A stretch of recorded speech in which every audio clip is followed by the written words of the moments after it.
नमस्कार दोस्तों, मेरा नाम है आशुतोष और आप देख रहे हैं डायनामिक इम्पल्शन। आज के इस वीडियो में हम बात करेंगे 10 जून 2022 के करंट अफेयर्स के और ज्ञान को कभी भी छोड़ना नहीं चाहिए, इसलिए वीडियो को अंत तक अवश्य देखिएगा। सबसे पहला प्रश्न है, हाल ही में किस राज्य का पहला राज्य महिला सम्मेलन आयोजित किया गया? Which state's first state women's conference has been organized recently? A. Arunachal Pradesh, B. Meghalaya, C. Punjab, D. Uttarakhand. And the right answer is Meghalaya. तो हाल ही में मेघालय में उनका पहला राज्य महिला सम्मेलन का आयोजन किया गया है। देखिए, इस सम्मेलन का आयोजन एक्चुअल में उद्घाटन था मुख्यमंत्री कॉनराड संगमा जी के द्वारा किया गया है। इसका उद्देश्य है कि महिलाएं आगे बढ़े, उनसे संवाद हो, उनकी क्या रुचि है उस चीज के लिए उन्हें जागरूक किया जाए, उन्हें और ज्यादा बढ़ावा दिया जाए। यानी कि सीधी बात है कि महिला सशक्तिकरण एक तरीके से इसका उद्देश्य था।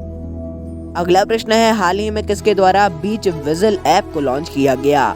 Who has recently launched beach vigil app? A. Kerala, B. Maharashtra, C. Goa, D. Gujarat.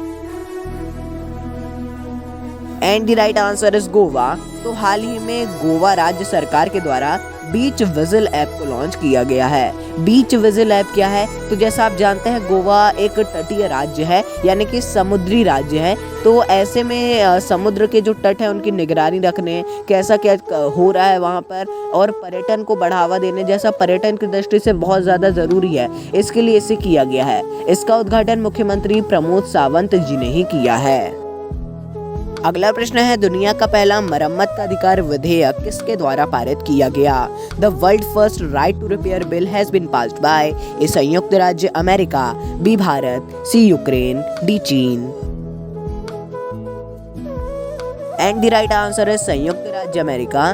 तो हाल ही में संयुक्त राज्य अमेरिका के द्वारा न्यूयॉर्क राज्य विधायिका के द्वारा, संयुक्त राज्य अमेरिका जैसे जानते हैं वहाँ पर भी राज्य है, तो उस राज्य की जो विधायिका है, न्यूयॉर्क वहाँ का राज्य है, उसकी विधायिका के द्वारा मरम्मत का अधिकार ऐसा बिल पारित किया गया है। ऐसा ये दुनिया का पहला अधिकार है। तो देखिए ये क्या है, यदि आप सोच रहे हैं तो इसके तहत जो डिजिटल इलेक्ट्रॉनिक्स निर्माता हैं उनके उपभोक्ताओं और स्वतंत्र मरम्मत की जो दुकानें हैं उनके पुर्जे, उपकरण, सूचना, सॉफ्टवेयर उपलब्ध कराने की आवश्यकता होगी। यानी कि ये जो इलेक्ट्रॉनिक का क्षेत्र है, मोबाइल वगैरह का जो क्षेत्र है, मोबाइल लैपटॉप हो गया, उसकी रिपेयर का अधिकार दे दिया है। उपकरण, सूचना, सॉफ्टवेयर वगैरह की भी उपलब्धता का इन्होंने अधिकार दे दिया है अपने जो ऐसे निर्माता हैं या फिर ऐसे दुकानदार हैं।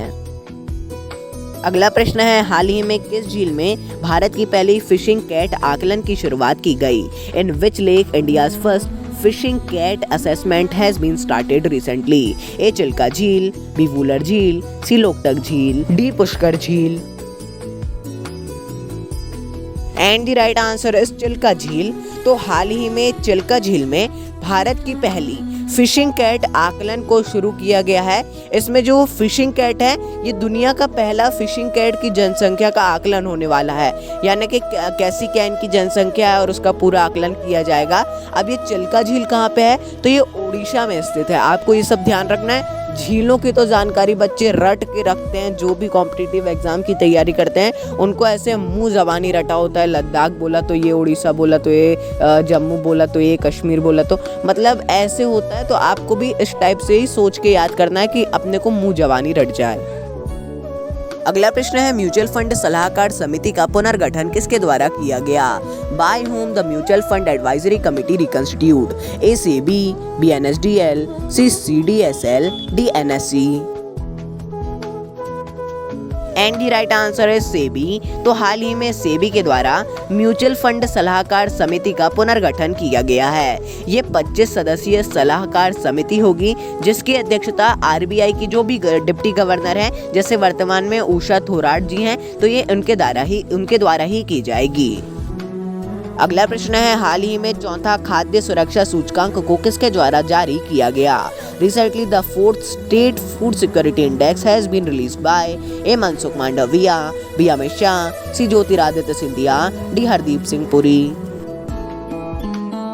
And the right answer is Mansukh Mandaviya. तो देखिए, हाल ही में स्वास्थ्य मंत्री मनसुख मंडाविया जी के द्वारा राष्ट्रीय खाद्य सुरक्षा सूचकांक चौथा इसका संस्करण है, हर साल जारी होता है, तो इसका चौथा संस्करण है, इसको जारी किया गया है। इसमें बड़े राज्यों की श्रेणी में तमिलनाडु सबसे आगे है और छोटे राज्यों की श्रेणी में गोवा और केंद्र शासित प्रदेशों में जम्मू और कश्मीर।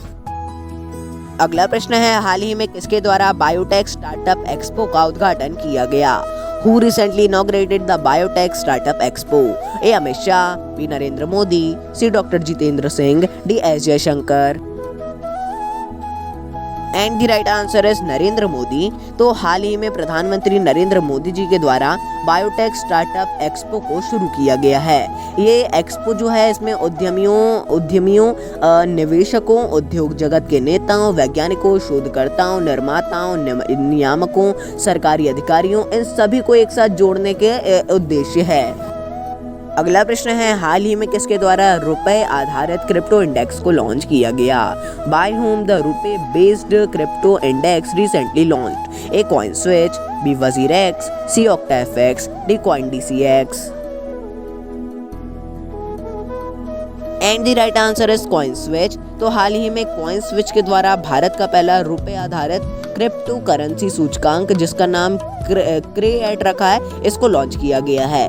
तो इसमें 8 सबसे मूल्यवान क्रिप्टो की ये सूची है, इसलिए इसका नाम भी क्रेएट है। अब इसको क्या कह रहे हैं, क्रेएट या फिर कुछ और कह रहे हैं क्रिएट, मेरे को अब वो तो नहीं पता है, लेकिन CRE और उसके आगे 8 है, इसको याद रखिएगा।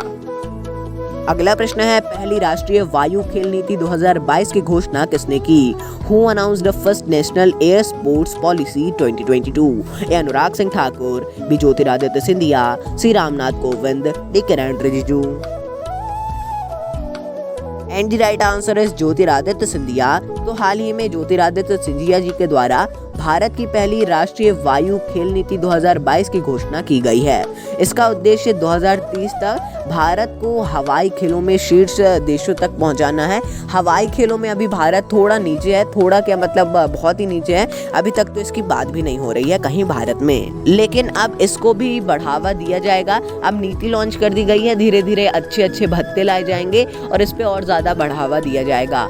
आप किसी को जानते हैं या आपको भी इसमें इंटरेस्ट है, किसी और को जानते हैं जिसको इस खेल में नहीं किसी और खेल में इंटरेस्ट हो, उसको प्लीज सपोर्ट कीजिए। भारत को बहुत ज्यादा जरूरत है ऐसे लोगों की।